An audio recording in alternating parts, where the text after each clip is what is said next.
This is Laura London, and you're listening to Speaking of Jung. Joining us today for episode 95 is the editor of the Best of James Hollis, the Reverend Dr. Logan C. Jones in Raleigh, North Carolina. He holds a master's degree in psychology from the University of Alabama, a Master of Divinity from the Divinity School at Duke University, and a doctorate in education from NC State. He is a certified educator with the Association for Clinical Pastoral Education and is an ordained minister in the Moravian Church of America.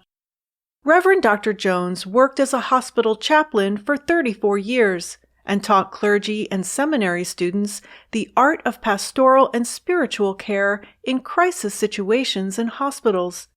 He spent 25 years as Director of Pastoral Care Services at the University of North Carolina's award-winning Rex Healthcare.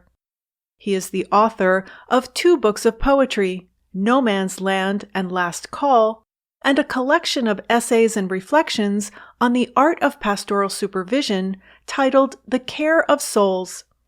His latest book, The Best of James Hollis, Wisdom for the Inner Journey, was published by Chiron on October 1st, and it is the subject of our talk today. This inspiring 336-page book is a collection of excerpts from the writings of world-renowned Jungian analyst and author Dr. James Hollis, who also wrote the preface. The selections chosen by Reverend Dr. Jones are taken from Hollis's entire oeuvre, from the middle passage, published by Inner City Books in 1993, to Prisms, published earlier this year by Chiron. Each of the 22 chapters covers a different topic. They include Jung's concepts of anima and animus, complexes, individuation, persona, projection, and shadow, as well as the subjects of children and parents, death and loss, depression, marriage and relationships, men, religion and spirituality, and vocation. Speaking of Jung, listeners will be familiar with the writings of Dr. Hollis, as he has been a guest on 5 of our episodes. You can learn more about his entire body of work, including his 17 books, audiobooks, online video courses, films, and upcoming webinars on our special James Hollis page in the blog section. Please visit the website speakingofjung.com, where you will find links to everything discussed in this episode in the show notes. This interview is being recorded on Wednesday, October 20th, 2021, through the magic of Zoom. Reverend Dr. Jones, it is my honor to have you here today. Thank you, Laura, and I appreciate you having me on. We are here to discuss the new book, The Best of James Hollis, but before we get into that, I would like to talk a little bit about your background. You are a teaching chaplain. That's exactly right. And would you tell us a little bit about that? Well, in the field of clinical pastoral education, basically that is what we call experiential theological education, where seminary students and clergy come into the clinical setting of a hospital. They are oriented and then begin to visit patients and families on the clinical units, bring those experiences back into supervision with their supervisor and other peers, and reflect on what they did well, what they did not do well, where they got anxious, where they stumbled, just how they were present with these people in crisis. Mm-hmm. And it's a very, can be a very emotional learning process, because there's just grief and loss everywhere in the hospital setting. Yeah. And these students may have not had any experience being around illness and death, and it taps into their own histories and their own stories. And so it's a real, almost like a dance of learning, of getting them to reflect on their own stories so they can begin to hear and be present to the stories of others. Mm-hmm. And I heard your talk with John Daly at Chiron, and shout out to John for recording that and uploading it to YouTube. I'll provide a link to that interview in the show notes. You mentioned something. I really like the way you put it. It's something that we've been pointing out on this podcast since the beginning, and you summed it up in this brief sentence. You pointed out that sometimes people in therapeutic positions get tripped up, as you said, that their own personal history impacts their encounters with others. And you talked about the importance, of knowing your own story. Right. Just in my experience of doing this work myself and supervising students, I really believe that the more that we know of our own story and do that really deep interior work, the better able we will be able to sit and just intently and humbly listen to the story of another. Mm-hmm. And one of the hardest things to do is not try to fix someone else's pain, and just be present to it and hear the lament and honor the lament without getting anxious, trying to patronize somebody with a pat on the head and a quick prayer and leave. One of the hardest things to teach our student chaplains is just the power of being present, and just showing up and being present and available and letting the person know that you are there to hear their story and to hear all of it. And that, Laura, is really, I think, the essence of the healing process. It's not fixing something. It's just having your story heard. Mm-hmm. Mm-hmm. And in your book, which was published in 2019, titled The Care of Souls, Reflections on the Art of Pastoral Supervision, you say that what we're teaching is the care of souls. And I hope you don't mind me mentioning this, but I also noticed in the preface to that book, you dedicate it to your parents and you say they cared for my soul. What did you mean by that? Wow. I think what I meant by that was they gave me space to find my own path. Yeah. There was, and it was a long and winding road, as the Beatles say. But I never felt pressure that I had to meet their expectations. So I was sort of the odd man out in my family of origin, and sort of a different than my siblings. And so in my growing up, I really had a hard time trying to find my place within my family of origin. And looking back on my history, it seemed like that was okay with them. Mm-hmm. I often said that I didn't understand them and they didn't understand me. And that was okay. Yeah. I think a lot of us can relate to that. I know I can.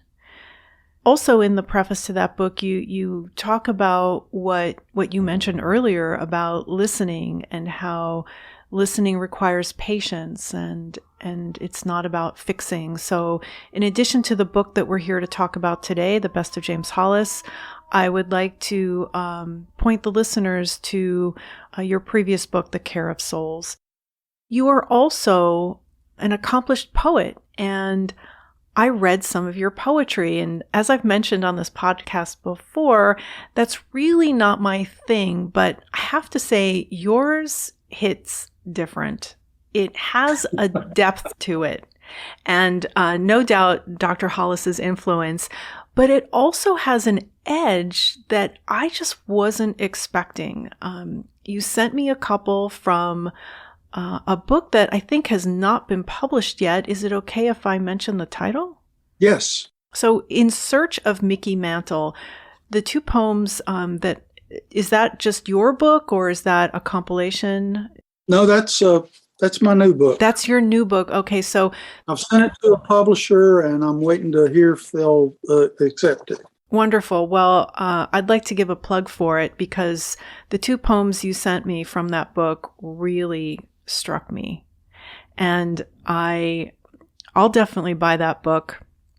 So tell us a little bit about what led you to writing poetry. Gosh, that is part of the long and winding road in my life. Gosh, I always kind of grown up and dabbled in poetry, and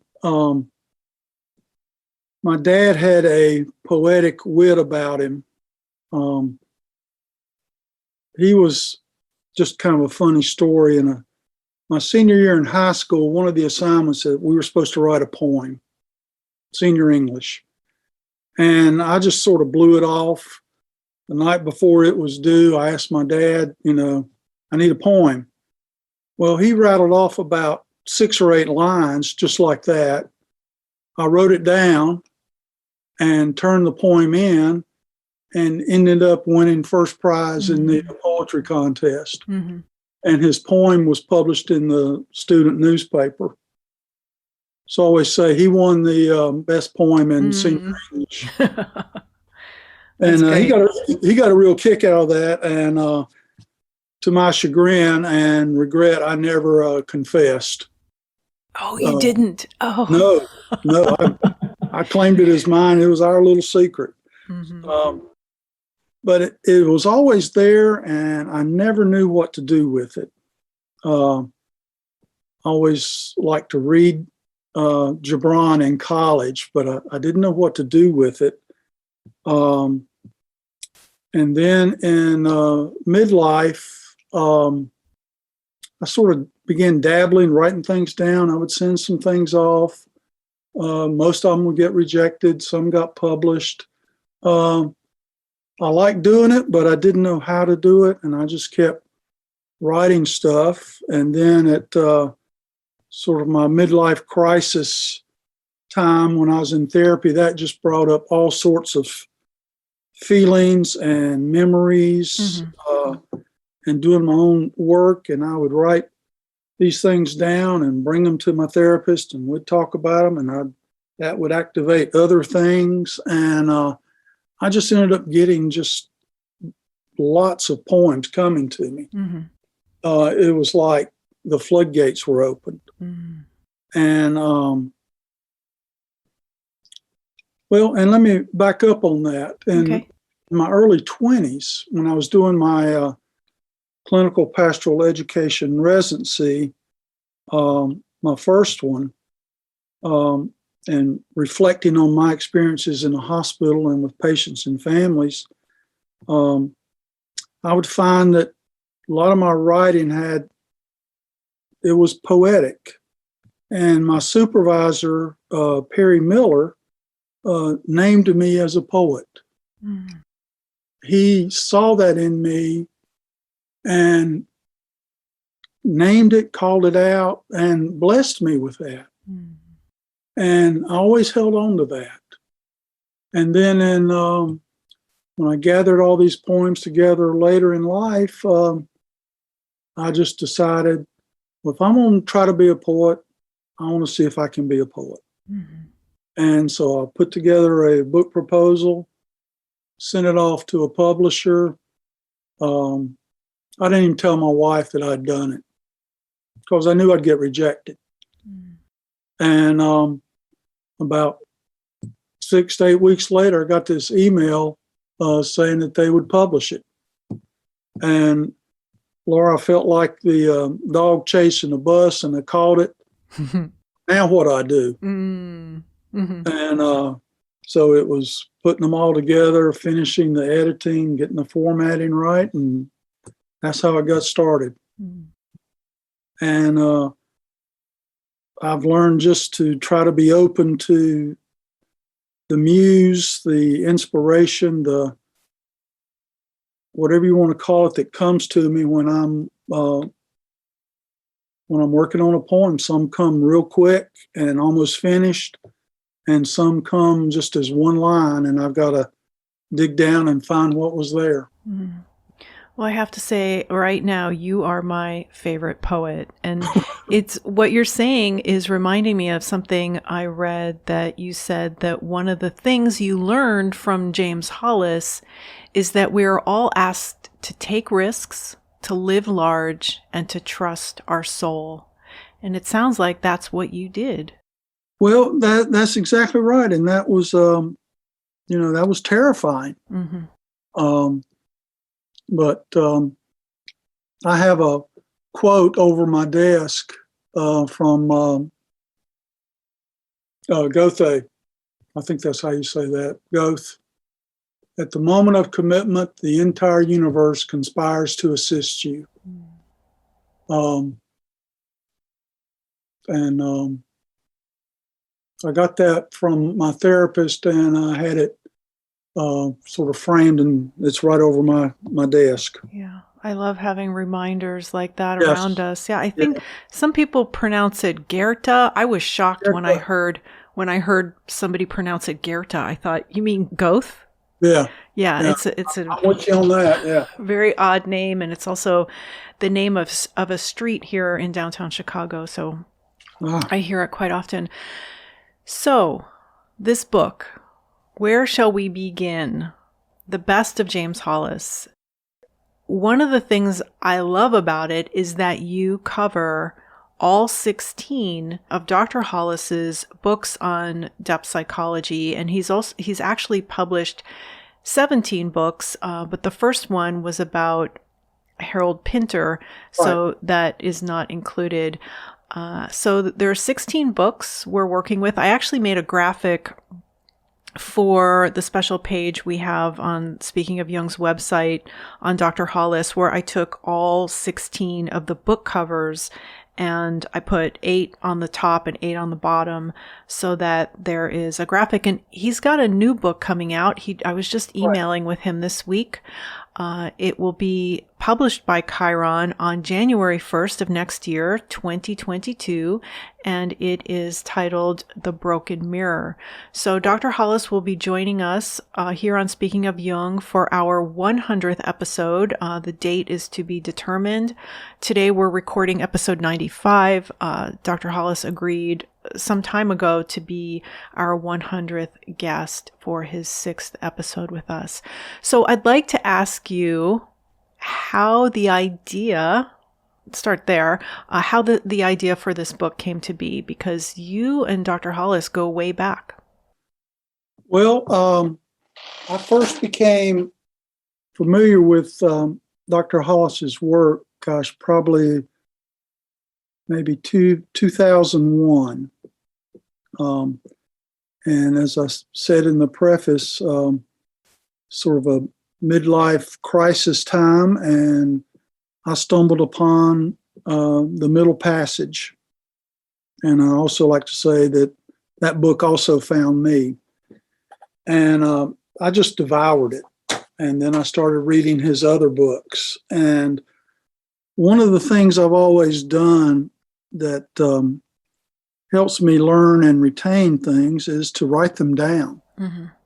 And so when I would finish a book and I'd highlight it, I would go back and I would just write down passages on my computer, copy sentences and paragraphs, and make a file and a folder and save it. And I would print those up and stick it in my filing cabinet. So I could go back and just sort of read the best of what I thought that book was. Mm-hmm. As good reminders. And I did that with all of his books. And then when I retired, October of 2019, I decided my first retirement project was I was going to reread all his books from the middle passage up to the prisms, just in order. Mm-hmm. That's great. Straight through. Yeah. And I took that and I added more notes. And as I was in that process, I remembered some of the Jung books of quotes that I had read. And I thought, well, gosh, it's like, could I do that with Hollis? He, for example, he talks about complexes in so many of his different books, and it's all of his explanations and examples and writings they're the same, but they're different. Mm-hmm. There's different nuances, there's different emphasis. And so I thought, well, what if I tried to see what he wrote about complexes from all his books and just put it in one folder? So I started going through my notes again and started making folders, complexes and persona and projection. Then I realized there were all these other topics that were throughout his books, like children and parenting and vocation. And then there was this great big catch-all phrase that I called the journey through life. Yeah. And things just sort of fell into place. It was like the universe was conspiring to assist me in this. Mm-hmm. And it was just a lot of fun just to sit down and start seeing what would happen with this and how things fell together. And so I thought, well, let me see what happens. Mm. And then I thought, well, let me see what Hollis thinks about this. So he was kind and gracious to say, yes, go ahead and do it. And I started writing the publishers for permission, and that was an interesting process in itself, but all that got worked out. And once I had all the permissions, I, on Hollis's consultation, I contacted Chiron Publications, and they snatched it up.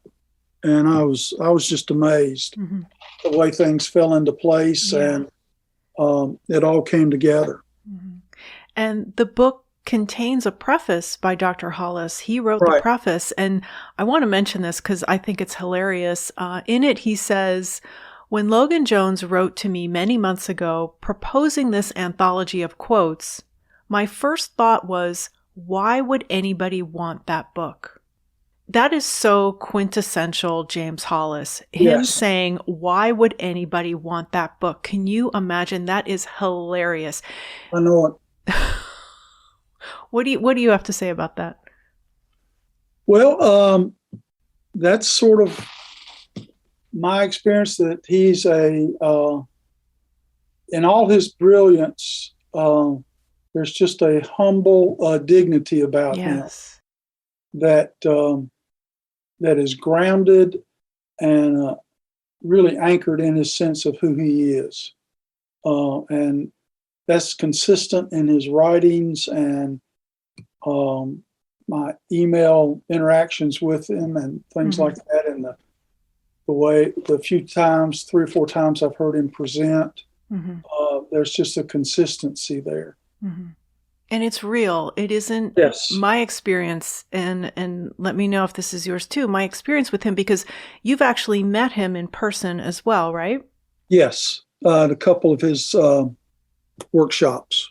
Yeah, and I too first encountered him in person in 2001 when I was living in Columbus, Ohio. He came to the Jung house there to speak, and I've seen him in Dallas and here in Chicago and a couple other places too. And he is very humble and very real, and he doesn't, my sense is he doesn't like people gushing over him. I remember I was in Dallas back in 2003, I think. There's a picture of us on my Instagram of us together. I looked awful. I wasn't planning on going to this talk. I just happened to be in Dallas at the time and found out he was going to be there. And I asked the organizer if she would ask him if I could take a picture with him. And he just, he wasn't like some of the other talks I've been to, some conferences and some lectures where the person presenting is kind of like the star and they're all shiny and polished. And keeping people at a distance. That is not the case with Dr. Hollis. And I only mention this because he is very well known. He's known throughout the world, and he's huge, but very, very, very humble, and it's genuine. Yes, it is. Yes, that's my experience. In his books, he always talks about the personal authority and authenticity, and he is that, and that sense of him being comfortable in his own skin and his path, I think sort of in a kind of a strange way gave me permission to, okay, maybe I can do that too. Yeah. I don't have to be like him. I want to be like me.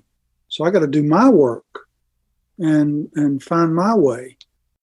But he was always out there as a guide for me. Mm-hmm. In the foreword, you say, he challenged me to find the courage not to run away from my pain, but rather to lean into it and learn from it. I did not need to numb it or find distractions. He was pointing the way, but not to his path. He was pointing the way to mine. And that is so key. That is something that he taught me too. Right. And I think that is one of the great gifts that he gives through his writings, is that sense of that we're all unique individuals. We all have our own path. And what we're called to do and who we are to be is to be on that path. That's our destiny. That's our fate. And we can't do it for somebody else. We can't follow someone else's path. We have to do ours. And he's real clear that will involve suffering, but that will also provide meaning. And that makes it worthwhile. And that's why my original title for this book, Laura, was The Journey is Our Home. One of his quotes, that sense of journey that just pervades a lot of his writings is just so true. It just really resonated with me, and still does. That acceptance of our suffering is something that I learned in my analysis, and James Hollis was one of my teaching analysts. So it was one of the things that surprised me the most about the process we go through in Jungian analysis is about the acceptance of the suffering and how suffering is a good sign. That stunned me. I just thought, what do you mean? You're here to take away my suffering. Right. And yeah, I learned otherwise. Would you say a little bit about that? Well, that really is part of what the teaching of seminary students and clergy about pastoral care is, that the point is not to take away suffering or fix it. I used to tell students that my job is not to make patients feel better. My job may be to help them feel worse so that they can feel better eventually, which means acknowledging and honoring what they're going through, and not slapping a Band-Aid, a metaphorical or theological Band-Aid, over their pain. That will just, it doesn't do anything with the pain, it just makes it go underground. But to hear the laments and acknowledge the pain, walk with somebody through that, that's a very difficult thing to do, and it is very healing both for the patient and for the chaplain who's walking with them. Another thing that Dr. Hollis mentions in the preface to the book is about his own writing process. He says, one thing I learned and still encounter is that we do not know what we know until we're forced to bring it into consciousness by such process as writing requires of us. And so he was talking about his books. He said all of them began as open questions to myself and wound up slowly transforming into platforms for public inquiry. So I'd like to, and I know this was a horrible segue from the profound thing you just said, but in the interest of time, I need to cover all these topics. So with that said, Dr. Hollis's 16 books, I would love to go over them one by one, but I'm afraid that would take a little too long. So I'd like to point out, or have you point out to us some of the highlights. And as you mentioned, you read them in chronological order. And his first book on depth psychology was published by the late Jungian analyst Daryl Sharp at Inner City Books way back in, was it 1993? 1993, right. 93. And it's titled The Middle Passage, From Misery to Meaning in Midlife. And that book was just featured on a television show called Ted Lasso. I saw that. Yeah, it airs on Apple TV Plus, which I don't have, so I haven't seen it yet. But they contacted Inner City Books for permission to feature that book. And from what I understand, just the cover has been seen so far. Is that right? Yes.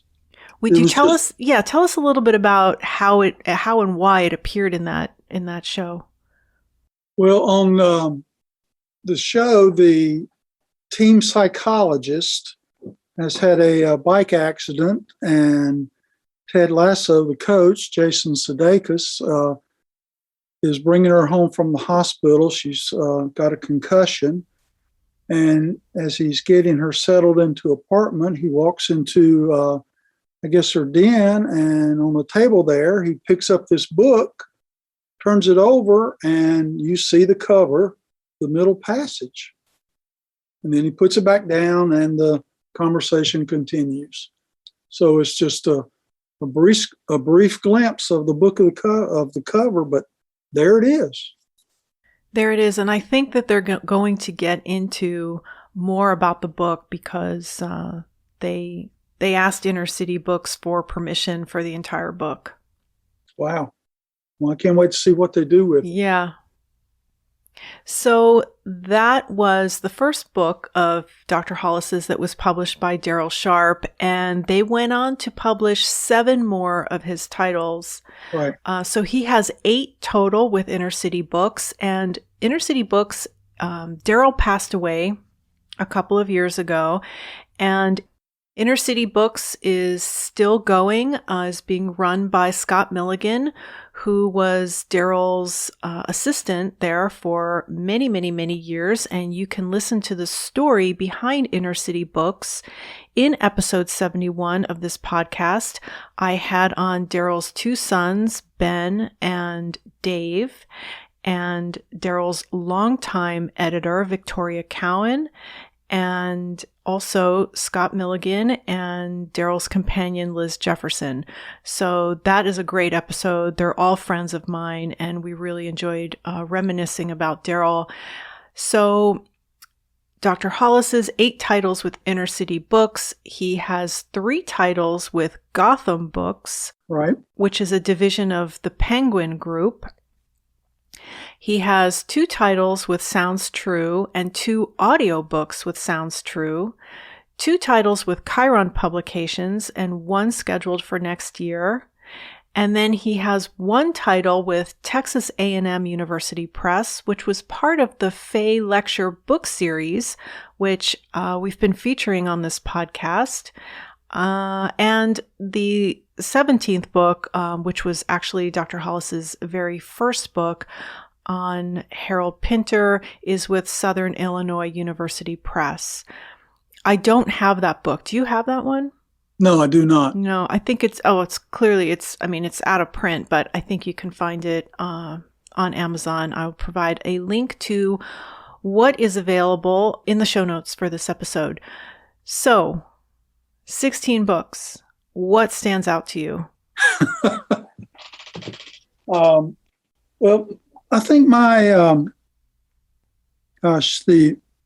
let me say my two favorite books are Creating a Life from 2001 and On This Journey We Call Our Life from 2003. I caught those at a important time in my life, and there was just so much richness in those two books that, like, I've read On This Journey We Call Our Life 4 times now. And one of the weird things I do when I reread a book, I will highlight in a different color.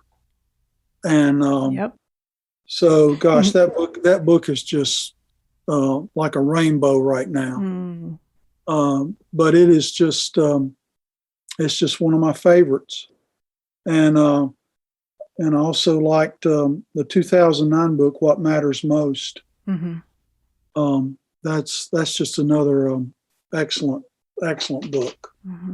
So you and I don't know each other. Our first communication was, I think, a few weeks ago via email. I was not familiar with you or with your work, yet we have very similar stories around James Hollis. We both encountered him for the first time in 2001, and we've both quoted him. I'm not sure if you're familiar with me on Twitter. I joined Twitter back in 2009 and created this account in 2010, and it really began with me quoting from inner city books, and specifically J. Gary Sparks, a Jungian analyst who's been a guest on this podcast, and with Dr. Hollis. And the first book that I tweeted cover to cover, I mean, I didn't tweet every single word in the book, but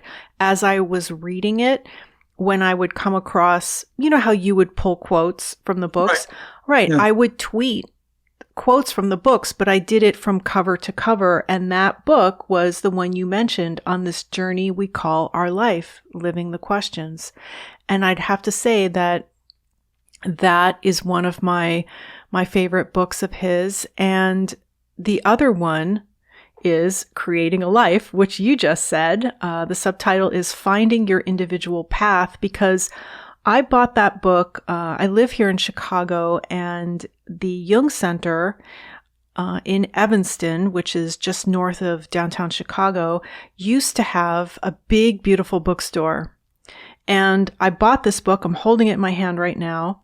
And I started reading it when we left the Jung Center and we're driving back. I started reading the book, and I think I've told Dr. Hollis this. I'm not sure if it was on the episode or just privately, that is it an introduction? No, there is no introduction to the book. It just starts with part 1, Creating a Life, the Necessity of Personal Myth. And what Dr. Hollis talks about in there, about standing in the shower and crying, it struck me and it touched me that someone of his caliber, his education, he's a grown man, he has a family, and that he would put himself out there and write about that. Really touched me. And I always remember it, and it was 20 years ago or 15 years ago that I read that. And I remember being in the car reading that and just being so moved by it, and just feeling that, and I think you mentioned this, that he's speaking one's own language. Yes. I guess from the first time I read some of Hollis's books, it really resonated with me. And he talks a lot about what he calls the principle of resonance, where something that you just feel that it is right. It's what I call the inner tuning fork. And when that is vibrating, you know something is right for you. May not be right for anybody else, but for you, there's always that sense of, I've got to trust this. And so that sense of personal authority and authenticity, finding a usable and mature spirituality that makes sense to you and not just what is passed down through institutions. His focus on tending to the soul and paying attention to the gods. All that was just, yes, here's somebody who, really speaks the language that speaks to me. So I just felt like he knew me from the get-go. Yeah. I was just remarkable. The way that my understanding of life and who I was trying to be, he helped that to thicken that story, thicken that identity process I was in, the individuation, and just his emphasis on, facing our fears and taking the risk and being who we're called to be, just over and over again. It's like sometimes I feel like I got to be hitting the head with a 2x4 for it to get through. And right. He just kept hitting me in the head, and it finally sank in. And patiently too. Yes, yeah. yes, yeah. very, very patiently and kind and understanding the difficulty of the work. Mm-hmm. And he knows that the sense I get from him is that he's right in there with us. He isn't up on a pedestal or up on a podium talking down to us. He's right in there with us. Right. Yeah. He is a side-by-side companion on the journey, I think. Yeah. And I'd like to mention that and I only mention it because it's not private, it's public. He is now 81 years old. Right. And he is still writing. He is still out there working. I mean, now that the travel is still somewhat restricted, he's doing webinars. And I would like to mention some of his upcoming webinars through the Macmillan Institute for Jungian Studies. He will be presenting on his upcoming book, The Broken Mirror, Refracted Visions of Ourselves, every Monday in November from 6:30 to 8 o'clock p.m. Central Time. Since it's through the Macmillan Institute for Jungian Studies, it is through the Jung Center in Houston. So there will be a link to that in the show notes. And also on Wednesdays in November, the same course will be offered by the Jung Society of Washington, D.C. That will be again on Wednesday evenings from 7 o'clock to 8:30 p.m. Eastern Time. He will also be presenting, a webinar through the Jung Society of Atlanta on November 6th, titled The Large Forms Rolling Beneath the Surface of Our Lives, and a lecture workshop in January of 2022 titled The Personal Myth in Turbulent Times through the Jung Society of Sarasota, Florida. So that's what he has as far as webinars left this year. There are always the online video courses that are being offered through the Jung Society of Washington, D.C. You can begin the course anytime. It's not a set day and time. You can do them at your own pace, and you will have lifetime access to the videos. There are 4 of them, and they are based on his books. One is Creating a Life, which we just mentioned. The other is on Living and Examine Life. The Interpretation of Dreams, which is actually not a book. The Interpretation of Dreams, Dreams as a Path to Personal Authority, is one of the courses. And then the other one is Tracking the Gods, the movement of archetypal powers in our time. And I was just emailing back and forth with him this week, and I had asked about the middle passage, and I was wondering if that was his thesis when he graduated from the Jung Institute in Zurich, and he said, no, Tracking the Gods was. And I didn't know that. So that book, it's an Inner City Books title, Tracking the Gods, The Movement of Archetypal Powers in Our Time, was his thesis when he graduated. So he's still out there working as much as ever. In my teaching of clergy, what he writes about persona and shadow were just critical, because clergy can get so seduced by the role that then they lose their sense of self in that, and then their shadow gets buried, and that's just inviting all sorts of trouble. So now, would that be part of the training that one would go through in those fields, or not? Well, not in your sort of typical seminary education, but I think in the clinical pastoral education process, looking at identity, not just not all the good stuff that a person has, but also some of the messy stuff that can leak out. And that becomes the real grist for learning. Yeah. I always tell students that when God doesn't just call your light and goodness, God calls the darkness and shadow too. God calls your total who you are.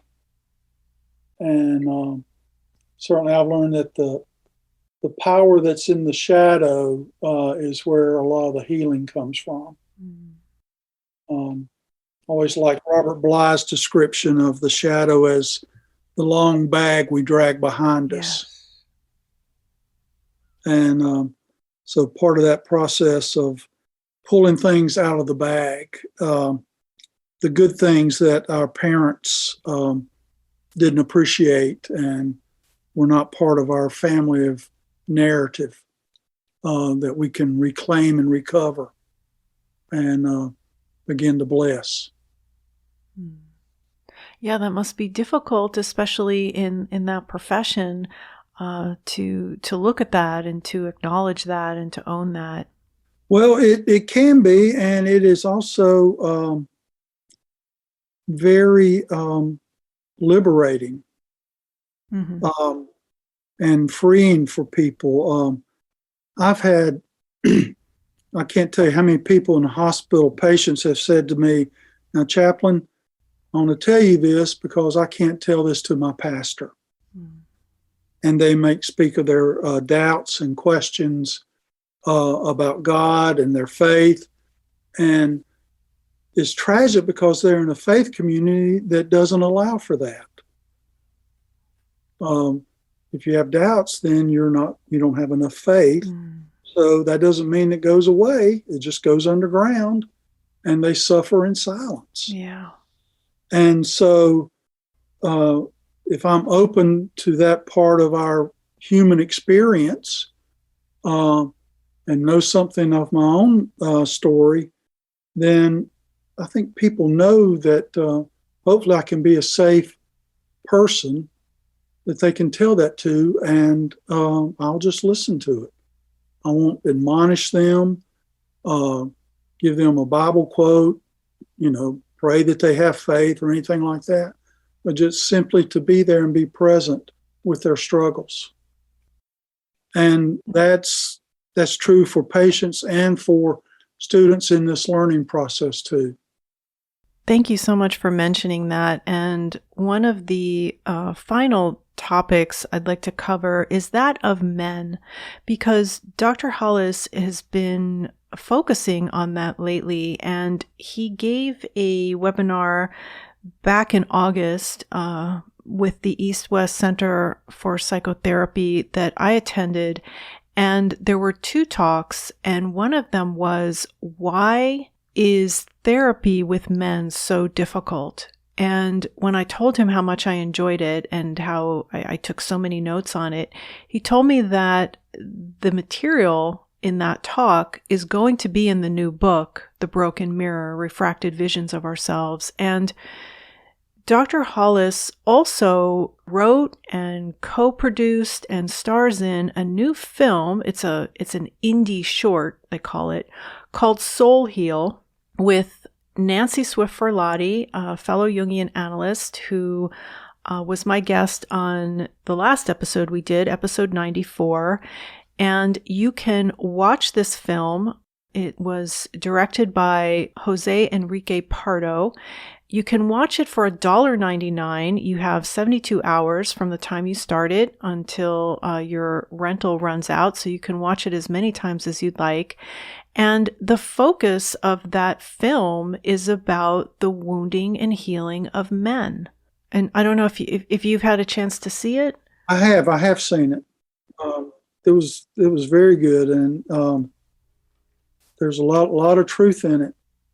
I like how this issue of the pain that men are in and how we got here, as far as I'm being so careful with what I say because of the times we're in right now, but watch the film. It speaks for itself, and I highly recommend it. And I look forward to reading what Dr. Hollis is going to be including about men in The Broken Mirror.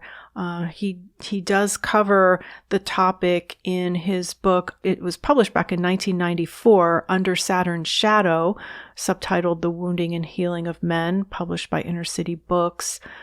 Do you remember anything in particular about that book?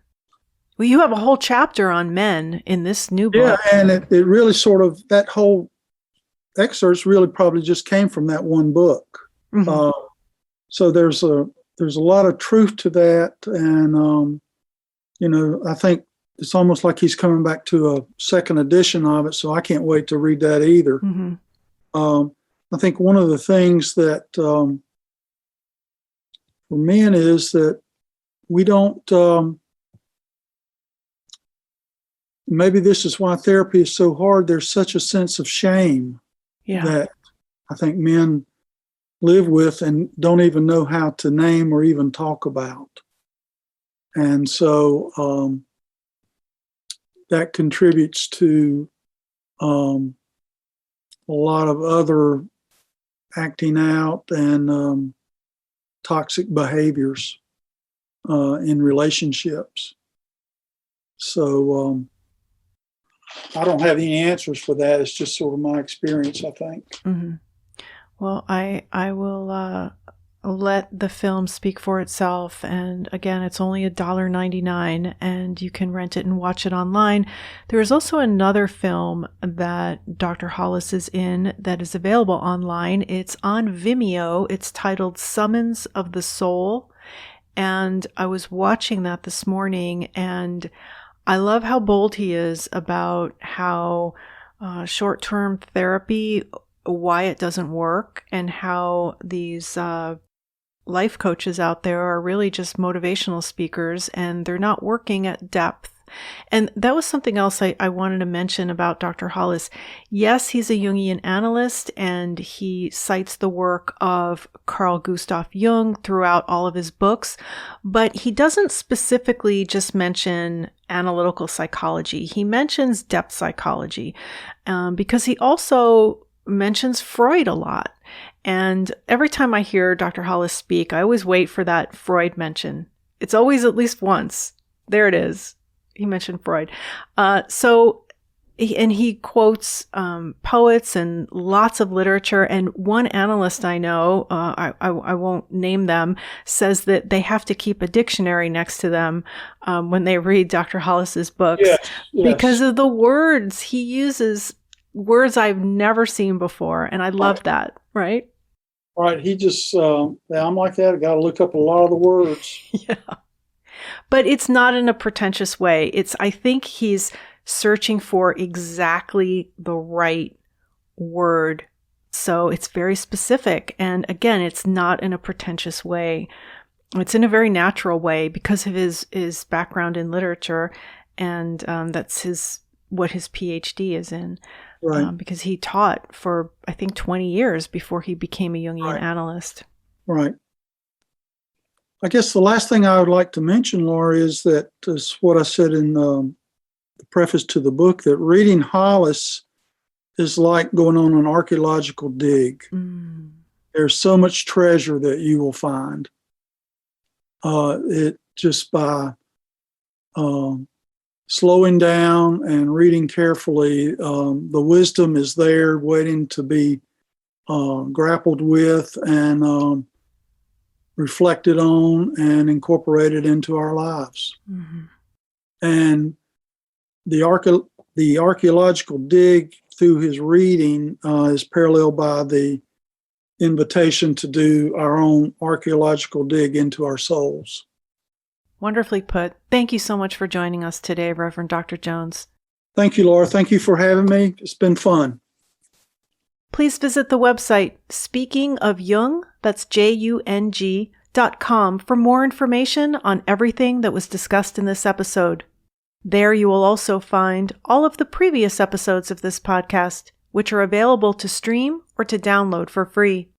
This episode is also available on Apple and Google Podcasts, Spotify, and Amazon Music. And it will be available later in the week on our YouTube channel, Jungian Laura. You can also listen to this podcast on your Amazon Echo device, simply by saying, "Alexa, play Speaking of Jung" on Apple Podcasts. Just be sure to pronounce Jung with a hard J. Links to Amazon's new Echo devices can be found in the show notes. So with special thanks to John Daly, Jennifer Fitzgerald, Dr. Stephen Buser, and Dr. Leonard Cruz at Chiron Publications, and to the late Daryl Sharp, Victoria Cowan, Dave Sharp, Ben Sharp, Liz Jefferson, and Scott Milligan at Inner City Books, this is Laura London, and you've been listening to Speaking of Jung.